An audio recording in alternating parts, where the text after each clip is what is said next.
and welcome to KRAD COVID Readings. I'm Keith R.A. DeCandido, reading my writing to entertain the holy heck out of you. Back in 1999, what was then called the Sci-Fi Channel, and is now just called Sci-Fi, debuted a show called FARSCAPE, which was a joint production with the Jim Henson Company, which was a nifty little science fiction show that ran for 4 seasons, and then there was also a follow-up miniseries. While the show was on the air, there were a bunch of different works of tie-in fiction. There were 3 novels, of which I wrote the first one, House of Cards. And I also wrote several short stories in different places. Particularly back in the late 90s and early 2000s, a lot of science fiction shows also had magazines that went along with it. We still see that sometimes, actually. And Titan out in England put out a Farscape magazine. And one of the interesting things they did that they didn't do very often for a lot of the other shows was run original fiction. And I wrote stories for the first 2 issues, one of which I read previously in KRAD COVID Readings, which is called Many a Mile to Freedom. In the second issue, I wrote a story that focused on the character of Bialar Crais. Crais was the villain in the first season of Farscape, and then became sort of a bit of an ally in the second season. Crais' redemption arc is actually one of the fascinating things about the show. In the second season, Crais bonded to Talon, which was the offspring of Moya, the living ship that they all traveled on.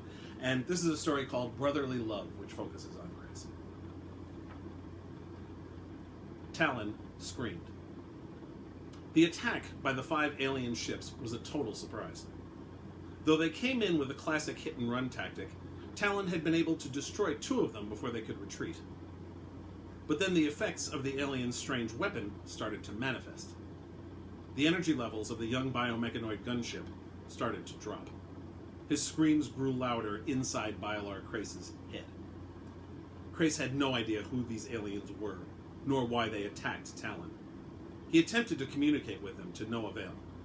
That was the problem with living on the run in the uncharted territories. While it kept him free of the peacekeepers who were surely hunting him, it also meant running the risk of encountering dangerous, unclassified alien life forms. Pain shot through Crais' body, and he stumbled to the deck. The pain Talon was feeling was transmitted to Crais through the neural link they shared. "Starburst, Talon, now!" he managed to shout. It had been arrogant, he knew. Talon was as formidable a warship as Crais had ever seen in his long military career, but he also knew that the first rule of space travel was that there was always someone bigger.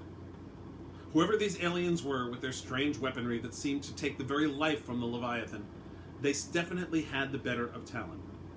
And over a cycle of life, Talon had never lost a fight before, and the child seemed befuddled by the very idea, even as he continued to scream in pain. No doubt, Crais thought bitterly, Talon learned that arrogance from me. That same arrogance had forced him to keep after Talon's mother, Moya, and the prisoners she carried, even after he had been ordered to return. That same arrogance that fueled his desire for revenge against John Crichton for killing his brother, Talvo. That had always been his downfall. Ironically, it had been Talvo who had kept him centered, reminded him of his limitations. Talvo. Crais could feel Talon's energy levels dropping with each passing micron. If we don't starburst now, those aliens will have our Mivonks in a vice. Talon, you must starburst now! Unfortunately, the weapon had done its job well. Talon, in truth, did not have enough energy left to even starburst properly, much less return fire. No, Crais thought, I will not allow myself to be defeated. He looked at the viewport. The 3 remaining alien craft were moving in for what was surely the killing blow. If Talon did not starburst now, they were dead. Talon will be dead, and I will have failed him, as I failed Talvo. The aliens closed in. They had been playing a game of Tadek when Father summoned them. Talvo had asked a question about the strategy of the game, and Bialar was patiently explaining it to him, showing him the strategies that had been established hundreds of cycles earlier by masters of the game. Talvo had always had questions about everything, and Bialar had seen it as his duty as the older brother to make sure those questions were answered. Certainly Father was unlikely to provide them. Talvo had learned early on that the only response he'd get to questions to Father was another question. Why are you pestering me when you should be doing your chores? Still, Father's summons were to be obeyed instantly. So they stopped the game and went immediately to see him. "The recruiter is here to pick you up," he said when they ran up to him and stood at attention. "It's time for you to go." "Go?" Talvo asked, confused. It felt to Bialar like a gree-worm had taken root in his stomach. His father had told him that this day would come, that one day the peacekeepers would come to take him and Talvo away to serve. He had hoped that it was all a lie, a game, a game that Father was playing. But in his heart, he knew better. Father never played games. He left that to his sons. Father looked at Bialar, and for the first time Bialar could remember, Father looked old. "I'm counting on you to protect him," he said, indicating Talvo. "Do you understand?" "I understand all too well, Father," Bialar thought, but he was too dutiful to say that out loud. You are letting them destroy our family." "Bialar!" Father grabbed him by the shoulders. "Do you understand?" "I don't understand, Father," Talvo said, his voice cracking. "Where are they taking us?" A tear streaked down Talvo's smooth face. "We're going on an adventure," Bialar finally said.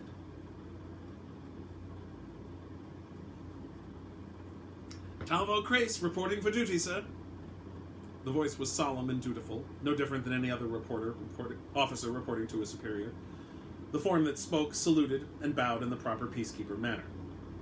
Then the grin exploded onto his face, and Captain Bialar Crais knew that his brother hadn't changed so much as he had feared.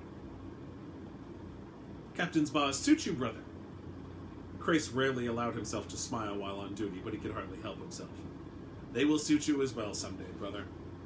Talvo made a snorting noise. "Not likely. It's pilot duty for me. Ordering people around's your lookout, not mine. Never could stomach it. Just point me at something and let me go, and I'm fine." He took a seat in Crais's spacious office at the heart of his command carrier.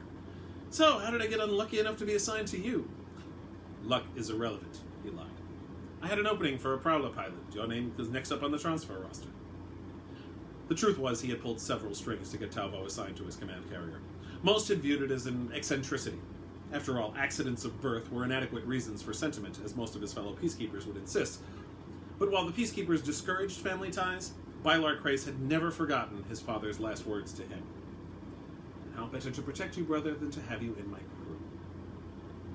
It had taken Crais many years of success to get to the point where he would be allowed such an indulgence as transferring his brother to his command. Bialar Crais had clawed his way up the ranks and attained an exalted rank generally beyond that of draftees. So if he wanted his brother to be his new Prowler pilot, High Command would not view it as odd, especially since Talvo had more than distinguished himself. Even if he was not Crais's brother, he might well have requested it. After pouring some Raslack into a pair of glasses, Crais handed one to his brother. "A toast!" Again, Talvo snorted. He seemed to do that more in adulthood than he ever had when they were children, or when they were going through training together. "Should we be doing this on duty, Captain?" "Command is privilege," he said with another smile, raising the glass. "To the sons of Crais." Talvo also raised his glass, then drank from it. "So," he said after swallowing the amber liquid, "what's my first duty?" Crais drained his own glass, then pulled up the Prowler duty roster.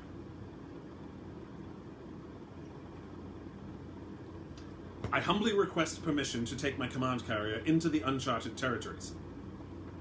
The Admiral regarded Crais with as dubious an expression as he was capable of with only one eye. Crais had always found the Admiral's use of an eye patch to be an absurd affectation. It wasn't as if prosthetics weren't readily available, especially to one of the highest-ranking peacekeepers, but the Admiral obviously felt that the patch of leather over his left eye added to his ability to intimidate the lower ranks, not to mention his fellow Admirals. And perhaps it does for those of lesser character, Crais thought disdainfully. "You believe that retrieving 3 escaped prisoners, 1 contaminated officer, and 1 Leviathan is worth leaving peacekeeper jurisdiction, Captain?" "No," he thought with a fury unlike anything he'd ever felt. "I believe avenging my brother's murder by some puka of an alien is worth any price." But Bialar Crais had been trained well enough to know that such was not the way to approach High Command. "The Leviathan reproduction project is at a critical stage, Admiral. In addition, the pilot for this Leviathan is new and untested.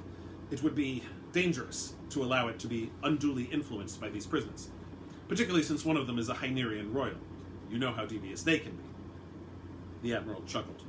"Mostly from reports of your own exploits, Captain. Still, Despite some of the setbacks you've had, the Leviathan breeding project is indeed too important to lose. If this, Moya is part of that, then yes, you will need to retrieve her. The Admiral pressed several buttons on the console in front of him. I hereby authorize you to traverse the uncharted territories, Captain, with the proviso that you remain there only for the time it takes you to retrieve the Leviathan, and if possible, its prisoners and the contaminated officer. The Admiral leaned forward, favoring the side with the eye patch in an attempt to look more menacing. But proceed with dispatch, Captain. This is a simple retrieval mission. Not as simple as all that, I'm afraid, Admiral. Remember, Leviathans can starburst. Crais regretted the words the moment he spoke them. Telling an Admiral something he already knew, or at least already should know, was ill-advised. I'm fully aware of the tactical specifications of a Leviathan, Captain. Kindly get on with your mission! Without another word, the Admiral signed off, his face disappearing from the holoprojector in Crais' office. The same office where he and Talvo had shared their Raslek not so long ago. I promised to protect you, Talvo, he thought, and instead you wind up dead. You will be avenged. He opened a communication channel to the command. To the command. Lieutenant Teague, set course after the Leviathan. Into the uncharted territories, came Teague's voice over the speakers. Crais noted that the lieutenant had carefully phrased the inquiry as confirming the orders, not questioning them.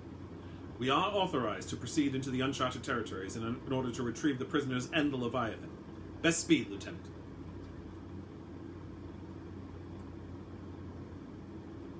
Lieutenant Teague lay dead at Crais' feet. For many cycles she had served faithfully by Crais' side, coming up with him from the lower ranks, always dedicated, always loyal. Bialar Crais had snapped her neck without a second thought. The Admiral's orders were simple and straightforward. Return to First Command and explained why a retrieval mission that shouldn't have taken more than a few solar days had now been going on for half a cycle. Only Teague and Crais had seen the orders. The simplest, most effective way to keep the rest of the crew from knowing about those orders was to kill Teague, then order his carrier deeper into the Uncharted. He had Crichton in his hands. In his hands! And still he was not able to kill him. The human had once again slipped through his grasp, thanks to that farbot madman, Maldus. Crais called up the image of Talvo. Today had been the anniversary of his birth. He remembered the day Talvo was born as if it were yesterday, almost as clearly as he remembered the day they were drafted into the Peacekeepers. I'm counting on you to protect him, Father had said. And the human Crichton, a member of a pathetic, inferior species, had killed him, callously and mercilessly. Crais could not forgive that sin, and so committed more of them. Nothing mattered, not the Admiral's orders, not Teague's life and loyalty, not the Leviathan breeding project, not the fuel consumption reports that he had been routinely ignoring for the last several solar days, despite Lieutenant Braca's best efforts. All that mattered was avenging Talvo's death. It would have been fitting to end his quest today of all days. Instead, it simply went on for another solar day, and another, and another. And it would continue until John Crichton lay dead at Bialar Crais' feet.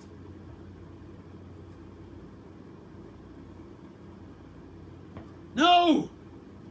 Crais woke up screaming again. Talon immediately queried him as to what was wrong, just as he had every other time he'd had a nightmare in the last 4 solar days. This time, though, he'd only been asleep for an Arn. I'm fine, Talon, fine. Simply another nightmare. Talon still did not grasp the concept, of course. Crais doubted he ever would. Leviathans didn't sleep, and therefore did not dream. Besides, Talon was young, less than half a cycle old, and was still full of questions. In many ways, he reminded Crais of Talvo when he was younger. Since Crais had set himself up as Talon's surrogate father, in much the same way he had with Talvo, he made sure to always answer those questions. They are images that come to me when I sleep, Talon. But of course, Talon wanted to know about those images. People, he said evasively. Sadly, his connection to Talon was too close for the biomechanoid to be so easily put off. Talon could feel how important the people in the dream were to Crais. However, Crais refused to dwell on it. They are people from my past, Talon, from before you and I were bonded. This confused Talon. Like most children, he had very little conception that there was life before he existed. He did not understand how anybody else could be of consequence. You are correct. They are of no consequence. We shall not speak of them again. Have the Halosians returned, or brought friends? Talon had dealt rather harshly with the Halosian ship that had attacked them 2 solar days ago, but he had not completely destroyed them. Talon had not seen any sign of them since. Very well. I will return to sleep for the nonce. Wake me if I am needed, Talon. Crais could feel the young Leviathan's concern through their link, but the ship said nothing. He went back to sleep, determined that the nightmares would not come back. They would, of course. Talvo's birthday had not been a good day for Bialar Crais the previous cycle. He doubted it would be any better this cycle. He heard Father's summons, interrupting the Tadak game. The recruiter is here to pick you up.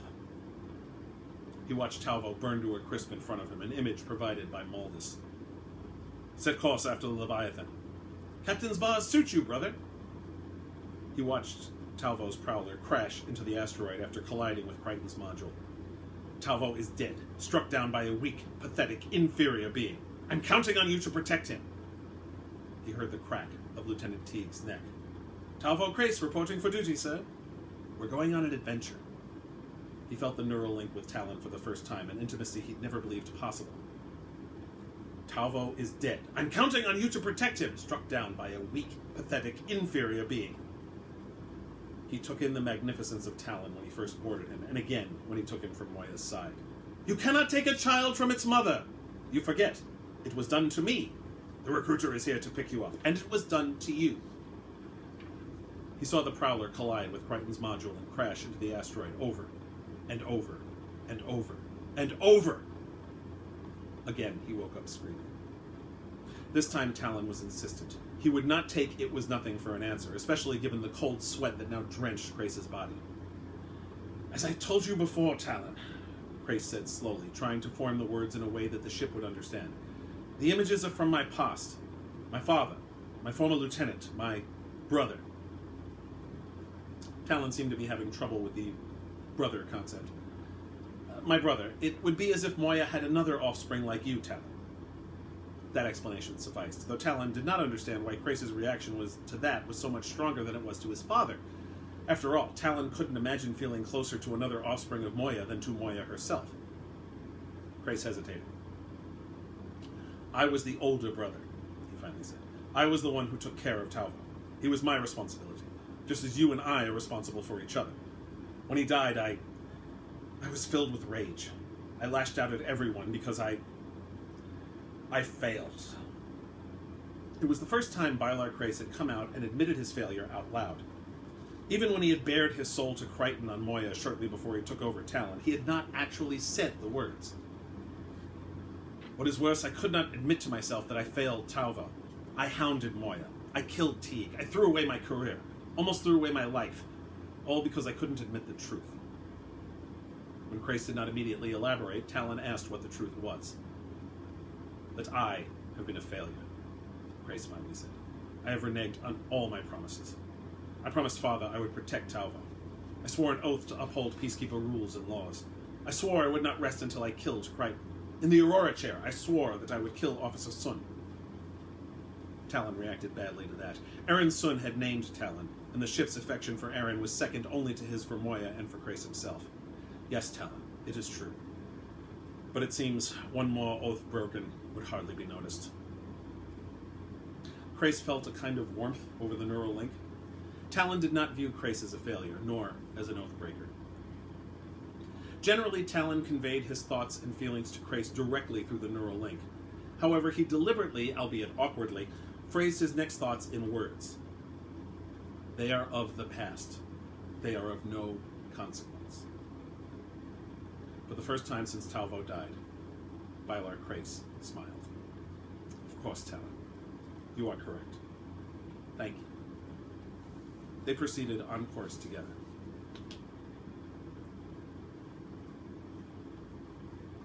The three alien ships closed in. In another microt, Talon and Crais would be completely at their mercy unless Talon went into Starburst. I may have broken every other oath and promise, but I will not allow Talon to be killed. Talon, use whatever energy you must, even from me. But Starburst, now! Suddenly, Crais' legs would not work as he collapsed to the deck. His vision clouded, and he felt weak. As he'd hoped, Talon was using Crais' own life force to gather up the remaining energy necessary to Starburst away from the aliens. Crais' screams matched Talon's as the Leviathan went into Starburst. Before he lost consciousness, Crais' thoughts were happy ones. We have escaped Talon. Together. That story was in the second issue of FARSCAPE, the official magazine, which came out in 2001. I suppose it's possible you might be able to find copies of it online somewhere. It was never reprinted anywhere, unfortunately. FARSCAPE is available, I believe it's on, I know it's on DVD, and I think it's on Amazon Prime, or at least it was for a while. And you may be able to find it on other streaming services. Definitely worth checking out. It's a really good show, very wonderful science fiction story, with some great alien landscapes and such created by the Jim Henson Creature Shop. I strongly recommend it. It's also a completely batshit crazy show. So check me out online at DeCandido.net. Read my blog at DeCandido.wordpress.com. And please, if you could support me on Patreon at patreon.com/KRAD, that would be awesome.